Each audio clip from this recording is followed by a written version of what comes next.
सहेंगे, नहीं सहेंगे, नहीं सहेंगे। आवाज दो, राहुल जी संघर्ष करो, हम तुम्हारे साथ हैं, राहुल जी संघर्ष करो, हम तुम्हारे साथ हैं, आवाज दो,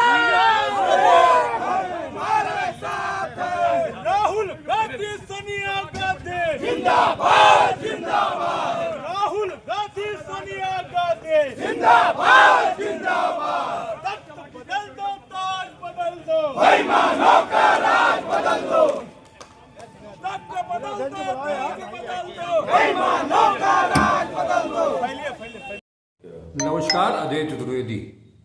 आज हम आपके सामने उपस्थित हुए हैं आज का ज्वलंत मुद्दा। हालांकि ये आज का मुद्दा नहीं है, अगर कायदे से बात करें तो ये 2012 से ये मुद्दा चला आ रहा है। और रिसेंटली जब सत्तारूढ़ दल को ये दिखाई दिया कि गुजरात, बिहार और यही नहीं, यहां तक डर समा गया कि सत्तारूढ़ दल के जो पूर्वज हैं उनकी हकीकत भी नेता प्रतिपक्ष राहुल गांधी कोर्ट के माध्यम से जनता के सामने ले आने के लिए प्रतिबद्ध हैं। तो ऐसे समय में कांग्रेस संसदीय दल की नेता सोनिया गांधी और लोकसभा में नेता प्रतिपक्ष राहुल गांधी सहित कांग्रेस के कुछ चुनिंदा लोगों के खिलाफ एक मनी लॉन्ड्रिंग का केस दर्ज किया गया, चार्जशीट उसकी पेश की गई है। और इस संबंध में पूरे देश भर में आज कांग्रेस ने विरोध प्रदर्शन किया है। इस मसले पर आज हम चर्चा करेंगे और चर्चा करने के लिए हमारे साथ मौजूद हैं कांग्रेस प्रवक्ता संजीव सिंह जी। तो हम अभी सीधे संजीव सिंह जी के पास लिए चलते हैं। संजीव जी, आपका बहुत बहुत स्वागत है। आज जो ये मसला पूरे देश भर में आप लोगों ने, बनारस में भी आप लोगों ने विरोध प्रदर्शन किया, देश के कोने कोने से जो खबरें आ रही हैं उसके मुताबिक कांग्रेसी हर जगह आंदोलित है। यहाँ तक कि अभी मैं देख रहा था कि उड़ीसा गए हुए थे समाजवादी पार्टी के अध्यक्ष और उत्तर प्रदेश के पूर्व मुख्यमंत्री अखिलेश यादव, उन्होंने भी इस मुद्दे को बहुत गंभीरता से लिया और इस पर अपनी प्रतिक्रिया जाहिर की है। जैसा हम लोगों को जो लग रहा है कि जिस तरह से कांग्रेस ने अपने आप को रिवाइव करने के लिए पूरी ताकत झोंकी, बिहार को देख लीजिए, और उसके बाद अभी आपका गुजरात में अधिवेशन भी हुआ। आज राहुल गांधी वहाँ गुजरात में जिला अध्यक्षों के साथ मीटिंग भी कर रहे थे। तो ऐसा लग रहा था कि पूरी तरह से एक नियोजित तरीके से संगठित रूप में कांग्रेस हमलावर हो रही है और देश में जो बुनियादी मुद्दे हैं उन मुद्दों को लेकर के सामने आ रही है। लगता है कि इससे घबरा करके ये चीजें सामने आई हैं, या जिसे ये अपराध कहा जा रहा है उसको आप किस रूप में देखते हैं? जी बिल्कुल, क्योंकि ये नेशनल हेराल्ड का मामला सबसे पहले तो एक भारतीय जनता पार्टी, खासकर मोदी और शाह की जो राजनीति है उसमें एक बौखलाहट ये कि वो जो ज्वलंत मुद्दे हैं या उनके जो वादे हैं, तमाम ऐसे वादे उन्होंने किए थे, भ्रष्टाचार से लेकर के और 100 स्मार्ट सिटी, माँ गंगा को लेकर के तमाम ऐसी चीज़ें आपके पास तो हैं, आपके दर्शक जानते हैं। उस पर वो बुरी तरह से 10 साल का समय या 11 साल का समय पर्याप्त होता है, उस पर विफल हो चुके हैं। और रही बात कि आज देश की जो प्रबुद्ध जनता वो जानती है कि भारतीय जनता पार्टी को अगर पैन इंडिया के लेवल पे शिकस्त कोई पार्टी दे सकती है तो भारतीय जनता पार्टी को हमारी कांग्रेस पार्टी दे सकती है। और इसको लेकर के कांग्रेस पार्टी जिस तरह से उनको घेरेबंदी कर रही है, और अभी हमारा अधिवेशन अहमदाबाद में हुआ गुजरात में, और गुजरात के इलेक्शन को लेकर के राहुल जी ने अभी दिल्ली में कहा अहमदाबाद जाने के पहले, और नरेंद्र मोदी जी को, अमित शाह को चुनौती देते हुए कहा कि 2027 में गुजरात आपको हराएंगे। तो संसद में भी उन्होंने संसद में कहा और संसद में बात रिकॉर्ड हो गई। उन्होंने अनपार्लियामेंट्री लैंग्वेज नहीं बोली, संसद में रिकॉर्ड है।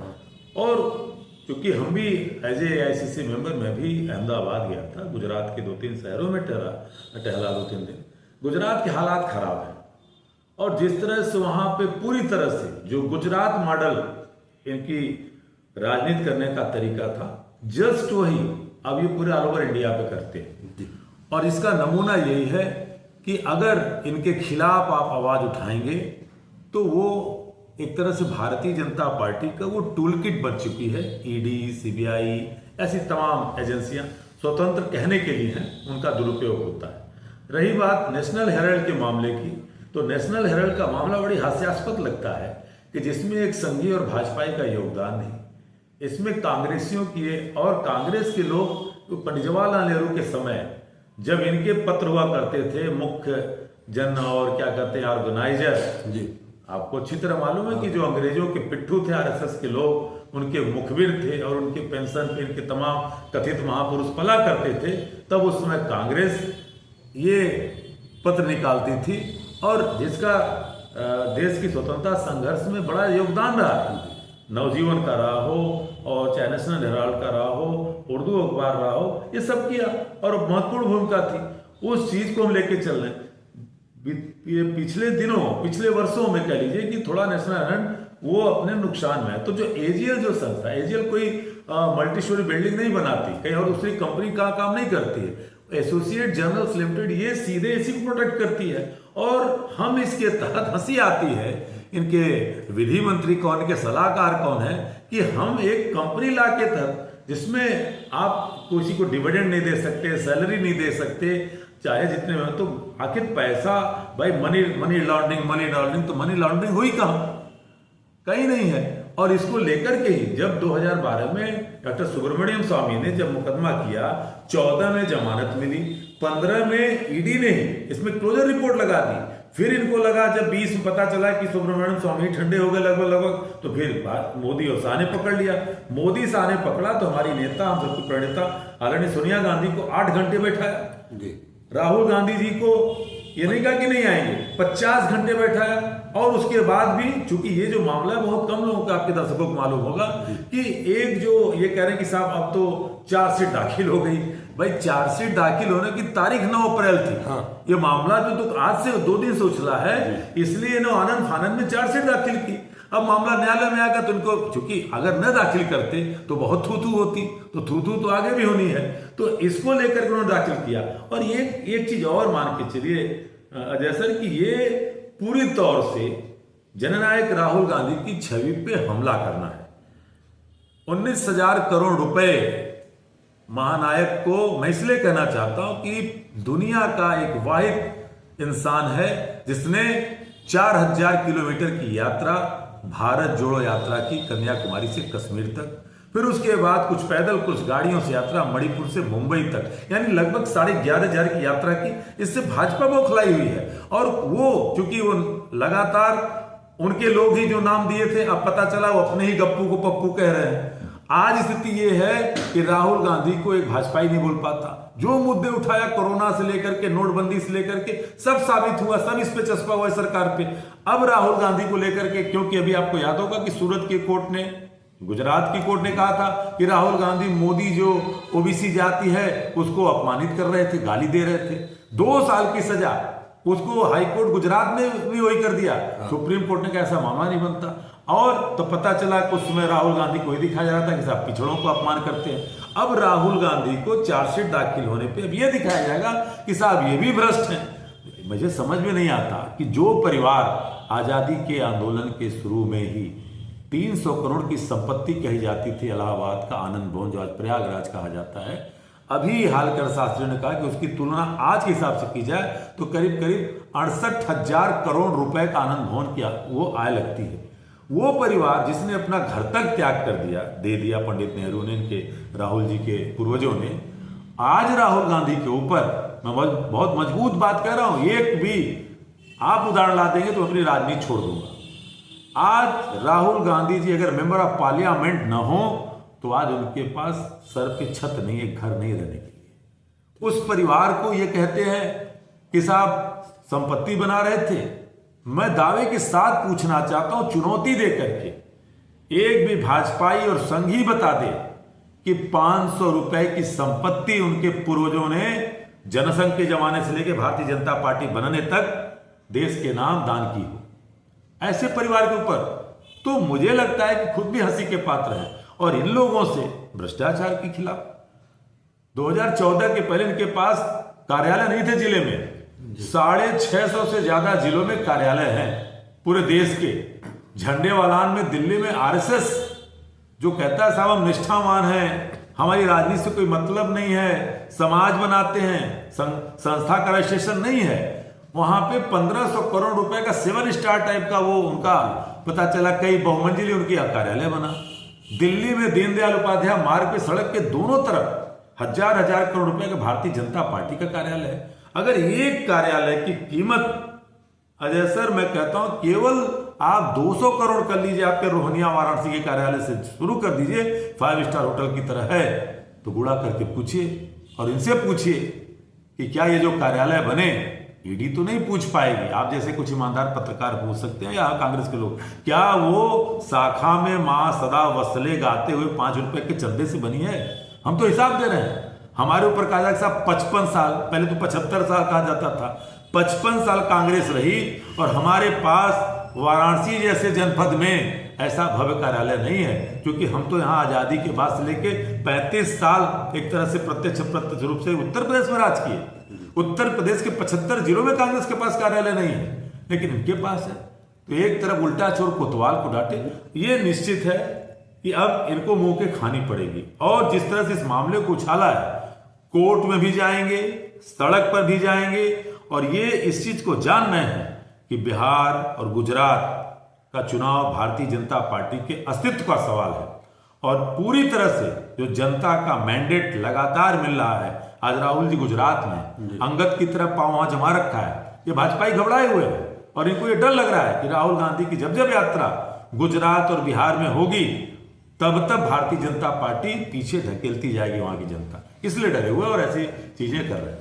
नहीं, मैं फिर से पॉइंट पे आता हूं। 2 चीजें हैं, जिस संपत्ति में का कोई लेन देन नहीं हुआ, इधर से उधर, या तो चल संपत्ति या अचल। चल संपत्ति तो उसमें रुपए का लेन देन तो कोई सवाल ही नहीं, क्योंकि वो जैसा बताया जा रहा है वो ऋण का ट्रांसफर है।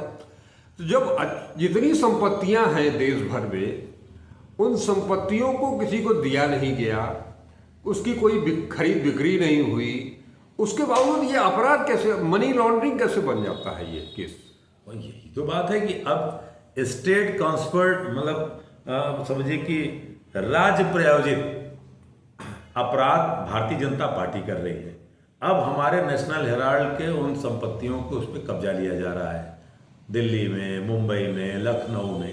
सवाल ये है कि वो जो संस्था बनी, आप मनी लॉन्ड्रिंग करते हो, आप 1 रुपए का मनी ट्रेल तो बताइए, किसके खाते से किसके में चला गया? भाई 4 लोगों के नाम आते हैं साहब, उसमें मानी सोनिया गांधी जी हैं, राहुल गांधी जी हैं, मोतीलाल वोरा जी का निधन हो गया है, और पोतेदार साहब कभी नहीं रहे, साहब भी नहीं, तो पित्रोदा साहब।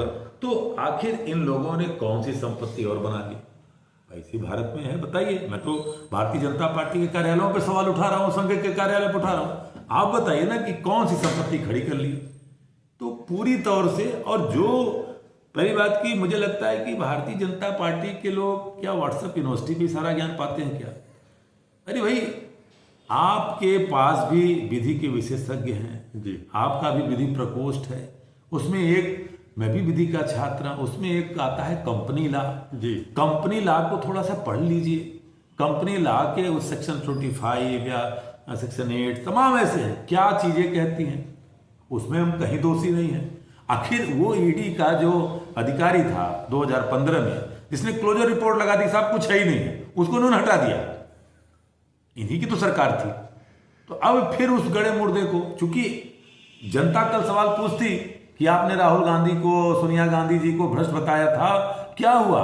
तो इसलिए 9 अप्रैल को डेट समाप्त हो रही थी, तो आनंद फानन में इन्होंने लगा दिया कि अब क्या कहने को मिलेगा गोदी मीडिया और भारतीय जनता पार्टी के जो चेले चिपाड़े हैं कि साहब देखिए अब 4 सीटेड हैं। अरे भाई 4 सीटेड हैं, कम से कम उनसे प्रमाण पत्र नहीं लेना है जो देश में दंगे करा करके हजारों लोगों की जान लेकर के भी सत्ता पे आरूढ़ होते हैं, जो तड़ीपार के रूप में जेल की सजा काटते हैं, उनसे नहीं लेना है। क्योंकि वो काम हमारे नेता राहुल गांधी ने नहीं किया, वो काम हमारे नेता एक ही कर रहे हैं, कह रहे हैं कि नफरत के खिलाफ मोहब्बत की राजनीति करेंगे। और यही संदेश भाजपा पे भारी पड़ रहा है। अगर भारी न पड़ता तो मणिपुर में उनकी सरकार है, मणिपुर जल रहा है। उत्तर प्रदेश का मुख्यमंत्री आगरा में जाता है और आगरा में दलित सांसद, ठीक है, महापुरुषों का सम्मान था और रहेगा, अगर कोई आपत्तिजनक बात कही थी तो न्यायालय खुला था। जो चीजें सदन से स्पंज हो गई जी, समाजवादी पार्टी के सांसद के, उसको लेकर के योगी आदित्यनाथ के आगरा में रहते हुए एक लफंगी सेना में कहूंगा, मां करणी का अपमान ये करते हैं। क्योंकि मेरे लिए भारतीय सेना से बड़ी कोई किसी जात और धर्म की सेना हिंदुस्तान में नहीं है, ना मैं मानता हूं, क्योंकि मैं एक धर्मनिरपेक्ष और समाजवादी व्यक्ति हूं सोच का। तो ऐसी सेना कैसे पहुंच जाती है बुलडोजर लेकर के? वहां कोई कार्रवाई नहीं। पूरा बांग्लादेश के इन्फिल्ट्रेट्स जो आ रहे हैं, आपकी आईबी बता रही है कि मुर्शिदाबाद में जो घटना हुई, वहां पे बिल्कुल मानता हूं कि ममता बनर्जी भी दोषी हैं, और यहां पे पूरे तौर से केंद्र की सरकार, आखिर गृह मंत्रालय किसके अधीन आता है? अमित शाह के अधीन आता है। तो पूरी तरह से देश को जलाने में लगे हुए हैं, और इस पे इनको कहीं शर्म नहीं आती, क्योंकि लोग मणिपुर पे सवाल न करें, लोग मुर्शिदाबाद की घटना पे सवाल न करें। भाई आपने वहां के पूर्व राष्ट्रपति जो है उनको आपने मेहमान बना के रखा है जी। आप बिमस्टेक की मीटिंग होती है, प्रधानमंत्री जी जाते हैं, कहते हैं हिंदुओं का उत्पीड़न हो रहा है, ये सवाल तो पता चला कि आता है, लेकिन प्रधानमंत्री जी क्या वो भी ट्रंप की तरह है क्या? बांग्लादेश के जो अभी निर्वर्तमान वहाँ पे जो शासन में है, एक सवाल आप नहीं पूछ पाते। अभी बांग्लादेश के प्रधानमंत्री ने कहा कि हमने चाइना से कहा कि साहब जो भारत के जो 7 सिस्टर्स राज्य हैं नॉर्थ ईस्ट के हमारे, वहाँ समुद्र में उनका कोई कब्जा नहीं है, समुद्री क्षेत्र हमारा, और आप आइए। मोदी जी आप उनसे पूछते कि किस हैसियत से कह रहे हो आप? तो कहने का मतलब ये है कि पूरी तौर से ये देश में ही नहीं, देश के बाहर भी घिर चुके हैं। विदेश नीति ऐसा है कि मालदीव, नेपाल जैसे देश हमें मुंह चिढ़ा रहे हैं, श्रीलंका जैसा देश हमें सम्मान देने को तैयार नहीं, बांग्लादेश आपके सामने खड़ा है। तो नरेंद्र मोदी की क्या राजनीति है, अमित शाह की क्या राजनीति है, यही तो बराबर राहुल गांधी जी से सवाल कर रहे हैं। वो उनको लगता जवाब नहीं आता, तो इसलिए नेशनल हेराल्ड में चले जाएंगे, कभी कहीं चले जाएंगे, और जनता बखूबी समझ रही है। लेकिन इसी मसले से जुड़ा हुआ आप मनी लॉन्ड्रिंग का केस बनाते हैं, नेशनल हेराल्ड के केस को। जिस चुनावी चंदे को सुप्रीम कोर्ट ने असंवैधानिक करार दिया जी, उसके मार्फत आप अरबों खरबों रुपए आपने चंदा लिया, आपके ऊपर या उन चंदा देने वाली कंपनियों के ऊपर कोई कार्रवाई नहीं हुई, कोई जांच तक नहीं हुई, आज तक कोई ऐसा मामला सामने भी नहीं आया है। तो ये ईडी उस मामले में क्यों नहीं पूछताछ करती है केंद्र सरकार के लोगों से, राज्य सरकार के लोगों से, जहां जहां इनकी सरकारें हैं, या भारतीय जनता पार्टी के लोगों से? इस पूरे देश में क्या केवल और केवल विपक्ष के लोग ही सारा अपराध करते हैं, वो चाहे कोई किसी तरह का अपराध हो? बिल्कुल। देखिए, ये सवाल पहली बात की न्यायालय का पूरा सम्मान करते हैं जी, लेकिन एक लोकतांत्रिक देश में न्यायालय के फैसलों पे सवाल खड़ा करना हमारा अधिकार भी है। आपने कहा कि इन सारे मामलों को जोड़ते हुए आज न्यायालय की निष्पक्षता और ईमानदारी के ऊपर सवाल उठ रहा है। जस्टिस वर्मा के घर बोरे के बोरे नोट पकड़े जाते हैं, वो भी आग न लगी तो नहीं मालूम चलता। और उस पर उनको पनिशमेंट क्या होता है? ट्रांसफर। हाई कोर्ट इलाहाबाद में ट्रांसफर। मतलब अजीब है। अगर अजय उपाध्याय जी के घर, माफ के अजय चतुर्वेदी जी के घर और संजीव सिंह जी के घर अगर एक बोरे तो छोड़ दीजिए, हमारी आय से अधिक कहीं धनराशि मिल जाए तो हमारे खिलाफ तमाम कार्रवाइयां शुरू हो जाएंगी। न्यायालय जहां देश की जनता न्याय को उम्मीद रखती है, उस न्यायाधीश के घर बोरे के बोरे नोट मिलते हैं, पनिशमेंट में कहा जाता है कि साहब आपका ट्रांसफर दिल्ली से प्रयागराज कर दिया जाता है। ये सवाल है, और सवाल वही जो आपने कहा कि केवल विपक्ष। आप बताइए, नारदा शारदा घोटाले में हेमंत बिश्व शर्मा जब कांग्रेस के थे तो इनके लिए सबसे बड़े भ्रष्टाचारी मुख्यमंत्री थे, आज सबसे बड़े लोकप्रिय मुख्यमंत्री हैं। क्या हुआ उनके खिलाफ? ईडी ने जो रिपोर्ट लगाई थी। शुभेंदु अधिकारी के खिलाफ क्या हुआ? नारायण राणे के खिलाफ क्या हुआ? प्रफुल्ल पटेल जिसका दाऊद से लिंक जोड़ा जा रहा था, एनसीपी के जो नेता थे, उनका क्या हुआ? और नेचुरली करप्ट पार्टी साहब, जिसको आप कह रहे थे कि साहब नेचुरली 70 करोड़ का घोटाला, सबकी पिसिंग, पता चला वो अजीत पवार भोर में पता चला कि शपथ ले ली उप मुख्यमंत्री की। पहले राउंड में ये काम किया और दूसरे राउंड में गठबंधन में आया तो पता चला नीट एंड क्लीन हो गए। तो ऐसे लोग जब इनकी वॉशिंग मशीन में जाते हैं तो उनको बेल मिल जाती है, उनका केस हट जाता है। और कांग्रेस के लोग, विपक्ष के लोग जो उनके ऊपर सवाल करते हैं तो उनको जेल मिलती है। यही दुर्भाग्य है कि आज ईडी हो, सीबीआई हो, सारी जांच एजेंसियां इन्होंने अपने इलेक्शन टूल्स बना रखा है। ईडी इसीलिए हम कहते हैं कि इनका इलेक्शन डिपार्टमेंट है। चुनाव आएगा तो दो चीजें सक्रिय हो जाती हैं, एक विपक्षी के ऊपर कौन सा फर्जी मुकदमा करना है, और दूसरा ईडी और सीबीआई को कैसे उसके पीछे लगा देना। ये भाजपा का काम है। तो मुझे लगता है कि इस पे देश का जनतंत्र समझदार है, वो सारी चीजें देख रहा है। रही बात, एक और चीज कहना चाहता हूं कि अभी अमेरिका की मंत्री ने सवाल किया है इलेक्शन प्रोसेस पे जी, और मतलब मुझे लगता है कि अगर भारत सरकार ईमानदार है तो सीधे कहा कि ईवीएम में टैंपरिंग होती है, उसका मेरे पास साक्ष्य है। कहा तमाम ऐसे देश हैं, हमारे नेता राष्ट्रीय अध्यक्ष माननीय मल्लिकार्जुन खड़गे साहब भी कह रहे हैं कि एकमात्र देश भारत है जहां हम जो ईवीएम पे विश्वास कर रहे हैं। तो नरेंद्र मोदी जी के अच्छे मित्र हैं ट्रंप, और किस तरह के मित्र हैं तो हम सब तो देख ही रहे। तो कम से कम इस बारे में तो पूछ लेते कि भाई आप क्यों बैलेट पे कराते हो, कैसे आपको लगा, आपकी मंत्री को लगा, ट्रंप साहब की मंत्री में बता रही हैं कि हमारे पास ऐसे तमाम एविडेंस हैं। तो ये चाहते नहीं है कि हमारे डेमोक्रेसी में, हमारे सिस्टम में ट्रांसपेरेंसी आवे, जनता के बीच कोई चीज जाए, और इसलिए ये सारी चीजें कर रहे हैं। और एकमात्र नेता इस देश में आज की तारीख में है जो संघियों के विचारधारा पे लगातार हमला करते हैं, वो जननायक राहुल गांधी है। राहुल गांधी जी का सवाल इतना चुभ रहा है कि इनको जवाब देना भारी हो जा रहा है। अभी 2 दिन पहले देश के संविधान निर्माता डॉक्टर बाबा साहब भीमराव अम्बेडकर की जयंती, प्रधानमंत्री जी सेंट्रल हॉल में नहीं जाते, पहली बार हुआ।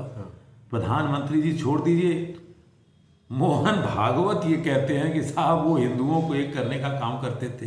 अरे मोहन भागवत जी, आप लोग इतने अच्छे थे कि अभी पहले उदाहरण देते थे आपके लोग, और अभी कुछ दिन पहले राजस्थान में टीकाराम जूली जो हमारे नेता प्रतिपक्ष हैं, कांग्रेस के विधायक हैं, रामनवमी के दिन राम मंदिर में चले गए दर्शन करने, तो भारतीय जनता पार्टी के मोदी जी के प्रिय विधायक ने गंगा जल से धुलवाया।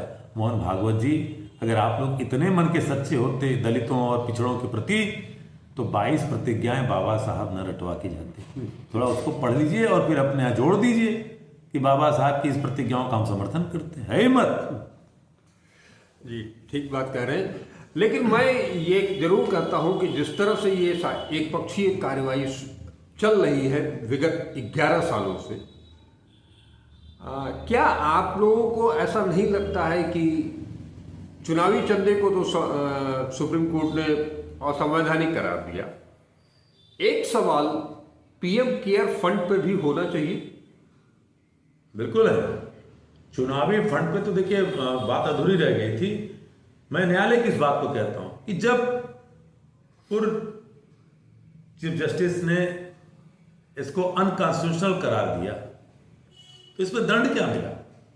कुछ नहीं भाई। आप उन चंदों को आप राष्ट्र हित में आप लेते, मत करो सभी पार्टियों की, जिसको भी पार्टियां चंदा दी हैं, क्योंकि जब वो चीज असंवैधानिक करार हो गई तो असंवैधानिक रूप से लिया हुआ पैसा इस देश के लिए तो, उसके स्वास्थ्य के लिए तो लाभदायक नहीं है, इस लोकतंत्र के लिए। उस पर आपने क्या दंड दिया?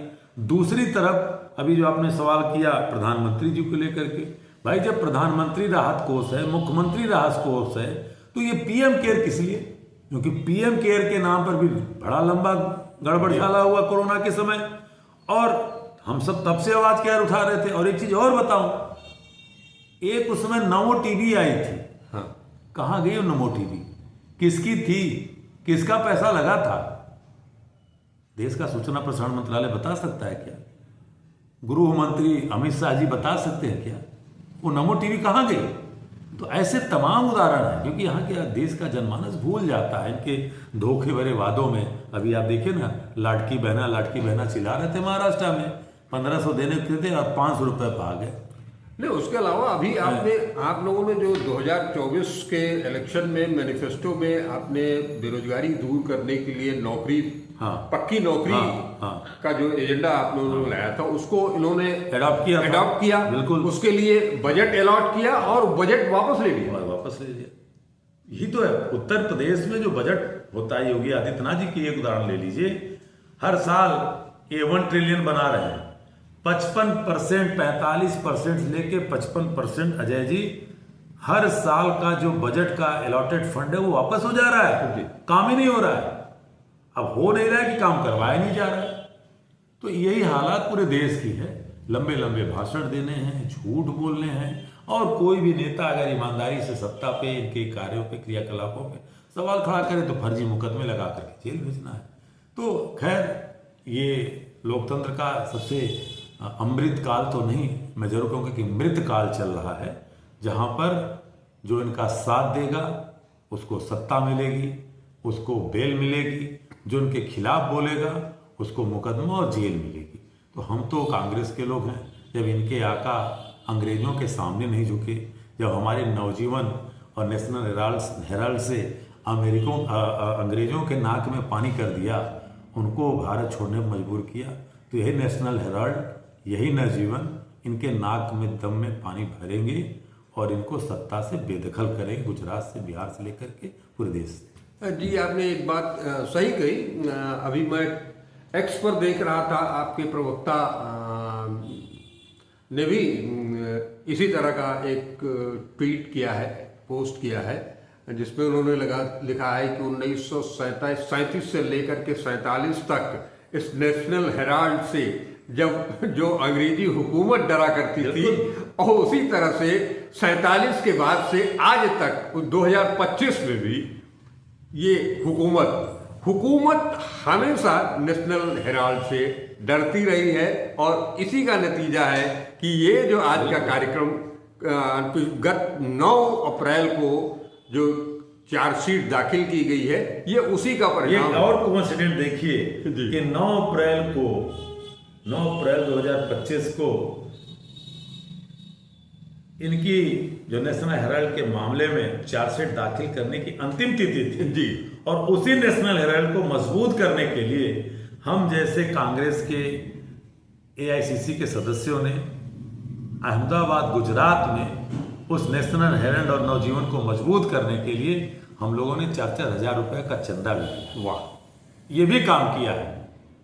तो ये एक कोइंसिडेंट है कि जब जब सत्ता बेगानी होगी, सत्ता जनता के मुद्दों से बेमुख होगी, तो नेशनल हेराल्ड तब तक ऐसी सत्ता के खिलाफ खड़ा होता है। और 9 अप्रैल को हमने भी वही काम किया, उसी मोदी और अमित शाह के गुजरात में, और वही गुजरात से जहां से कांग्रेस की पाठशाला शुरू हुई, देश के राष्ट्रपिता महात्मा गांधी और लौह पुरुष सरदार वल्लभ भाई पटेल और नरसिंह भगत के, जिनके भजन महात्मा गांधी गाया करते थे, उसी गुजरात से राहुल जी ने कहा कि यहीं से हमारी पैदाइश हुई थी, उसी गुजरात से हम नेशनल हेराल्ड को मजबूत कर रहे हैं और पूरे नेशन को मजबूत करेंगे और ऐसी सत्ता को उखाड़ फेंकेंगे। जी, बहुत बहुत शुक्रिया संजीव जी। दर्शकों से मैं ये कहना चाहूँगा कि ये जो जंग है, ये मीडिया की जंग है, ये समाचार पत्र की जंग है, बेबाकी की जंग है। बेबाकी चाहे कलम से हो, चाहे वो आपकी आवाज से हो, गलत को गलत कहना, यही पत्रकारिता है। और इसी पत्रकारिता को 1937 से लेकर के 2025 तक नेशनल हेराल्ड और नवजीवन जीता रहा है। और उसी के खिलाफ ये आवाज बंद करने के लिए ही ये सारी कवायद शुरू की गई है। मैं मीडिया के साथियों से भी मैं अपील करना चाहूंगा कि मीडिया को जिंदा रखने के लिए, अपनी आवाज को जिंदा रखने के लिए आप सच के साथ खड़े हो। यही देश भी चाहता है, यही कांग्रेस भी चाहती है। नमस्कार, आप सब जुड़े, इसके लिए बहुत बहुत आप सबका शुक्रिया। वीडियो को देखिएगा, पूरा देखिएगा, उसके बाद अपने कमेंट्स जरूर दीजिएगा। नमस्कार।